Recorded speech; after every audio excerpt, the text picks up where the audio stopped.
मैं हूं अंजलि और आप देख रहे हैं आरपीएस समाचार। तो चलिए शुरुआत करते हैं आज की मुख्य खबर से। अजीत पवार बीजेपी के साथ हाथ मिलाकर महाराष्ट्र सरकार में शामिल हो गए हैं। कुछ दिन पहले उनके समर्थक विधायकों ने मंत्री पद की शपथ ली थी, लेकिन क्या यह सब एक ही दिन में हो गया? यह सवाल अभी भी महाराष्ट्र की जनता के मन में है। हालांकि शपथ ग्रहण से पहले ऐसी खबरें आ रही थी कि अजीत पवार नाराज हैं। आखिर अजीत पवार ने ऐसा फैसला क्यों लिया? उनके विद्रोह के पीछे की अंदरूनी कहानी क्या है? अजीत पवार को साथ लेने में बीजेपी की क्या भूमिका है?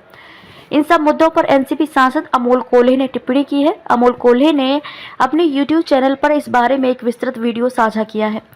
अमोल कोल्हे के मुताबिक महाराष्ट्र की राजनीति में आए इस बड़े सियासी भूचाल के पीछे की सबसे बड़ी वजह 2024 का लोकसभा चुनाव है। इस चुनाव में बीजेपी को हार का खतरा महसूस हो रहा है, लिहाजा इसके लिए इतिहास पर नजर डालना जरूरी है। भारत के राजनीतिक इतिहास पर नजर डालें तो इस देश में जनता ने किसी भी पार्टी को लगातार 2 बार से ज्यादा चुनकर संसद में नहीं भेजा है। इस इतिहास को देखकर बीजेपी को खतरे की घंटी का एहसास हो रहा है। अमोल कोल्हे ने कहा कि इसलिए उन्होंने अन्य पार्टियों को अपने साथ लेने का फैसला किया है। मोदी सरकार के प्रति लोगों में सत्ता विरोधी लहर। अमोल कोल्हे ने यह भी कहा कि पिछले 10 सालों में मोदी सरकार के प्रति लोगों में सत्ता विरोधी लहर पैदा हुई है। अमोल कोल्हे ने द न्यू बीजेपी किताब का हवाला देते हुए कहा कि इस किताब में बीजेपी का मौजूदा राजनीतिक ग्राफ दिखता है। साल 2019 के चुनाव में बीजेपी ने 303 सीटें जीती थी, जिसमें हिंदी भाषी प्रदेश की सीटें ज्यादा थीं। फिलहाल देश के 14 राज्यों में बीजेपी सरकार सत्ता में नहीं है। इसी वजह से उन्होंने खतरे की घंटी को देखते हुए अन्य पार्टियों को भी अपने साथ लेना शुरू किया है।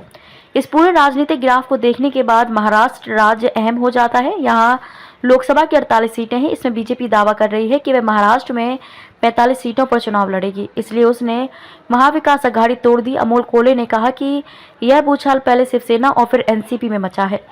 शिंदे सरकार के 1 साल पूरे होने पर कुछ सर्वे सामने आए, इसमें महाविकास अघाड़ी का पलड़ा भारी रहा। इसके बाद महाराष्ट्र की सियासत में यह भूकंप पैदा हुआ। कुछ भी करो लेकिन बीजेपी सरकार को देश में वापस लाओ। साम दाम दंड भेद ट्रिपल इंजन सरकार के अंदर की कहानी यही है। खबरों में अब तक लिए बस इतना ही। मिलते हैं फिर ऐसे ही बड़ी खबर के साथ। तब तक के लिए नमस्कार और देखते रहिए आरपीएस समाचार।